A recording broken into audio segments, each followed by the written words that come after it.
Qu'est-ce qu'un point focal? Pour définir dans un premier temps ce qu'est un point focal, il va falloir parler de source lumineuse, de distance et d'angle. Prenons la Terre et une ampoule qui brille autant que le Soleil. Disons que l'ampoule brille dans toutes les directions. Alors l'ampoule éclaire la Terre sous un angle alpha. Tout le reste de la lumière se disperse dans l'espace. Si on éloigne l'ampoule de la Terre, on voit que l'angle qui éclaire la Terre diminue. Et si on l'éloigne extrêmement loin, alors l'angle est d'environ 0 degré. L'objet est si loin qu'on peut dire qu'il est à l'infini et que les rayons lumineux qui nous parviennent sont parallèles entre eux. Le Soleil étant si loin qu'en optique on peut le considérer comme étant à l'infini. Les rayons qui nous parviennent semblent donc parallèles entre eux. Ici, nous venons de voir qu'un objet pouvait être considéré à l'infini, mais une image peut aussi sembler l'être. Pour vous expliquer cela, je vais avoir besoin d'un miroir, un simple miroir qui ne déforme pas. On dit qu'il est plan. Il renvoie une image identique à l'objet avec une simple inversion verticale. Lorsque vous vous regardez dans un miroir, vous vous situez à la même distance du miroir que votre image. Si vous êtes à 50 cm du miroir, votre image est à 1 mètre de vous, donc à 50 cm elle aussi du miroir. Maintenant, vous prenez votre miroir et décidez d'aller observer l'image du Soleil. Sur le même principe, le Soleil est à l'infini. Donc l'image du Soleil que vous observez dans le miroir est elle aussi à l'infini. Ces rayons semblent donc eux aussi parallèles. Revenons au point focal maintenant. Si je prends une loupe que je place au-dessus d'une feuille blanche, la lumière du Soleil traverse la loupe et vient faire une image sur la feuille, une sorte de rond lumineux.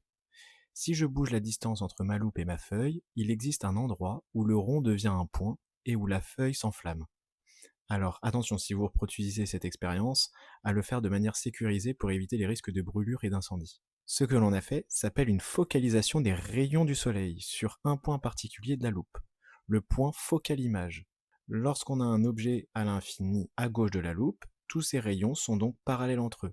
Ils traversent la loupe et convergent tous vers le foyer image. Sur les schémas, c'est le point F'. À savoir, il existe aussi un foyer objet. Pour comprendre celui-ci, on utilisera un projecteur comme dans un phare. Un projecteur peut faire un faisceau parallèle. C'est une question de distance entre l'ampoule et la lentille en sortie de projecteur. Il existe une seule et unique position de l'objet, donc de l'ampoule, qui fera ressortir les rayons lumineux parallèles entre eux à travers la lentille. C'est le point focal objet, représenté par F sur les schémas. Donc faisons un point sur les faisceaux. Des rayons qui se rapprochent pour se rencontrer, comme dans l'exemple de la loupe et du Soleil, forment un faisceau convergent. Ils se dirigent vers un même point. Un faisceau dont les rayons s'éloignent, comme une ampoule, c'est un faisceau divergent. Et un faisceau dont les rayons ne s'éloignent pas, mais ne se rapprochent pas non plus, comme un faisceau laser ou un phare, c'est un faisceau parallèle.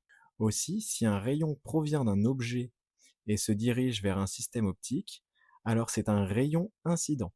Si le rayon a traversé le système optique et se dirige maintenant vers l'image, alors c'est un rayon émergent. Maintenant, nous savons que tout rayon en provenance du foyer objet émerge parallèle à l'axe optique, et tout rayon incident parallèle à l'axe optique émerge par le foyer image.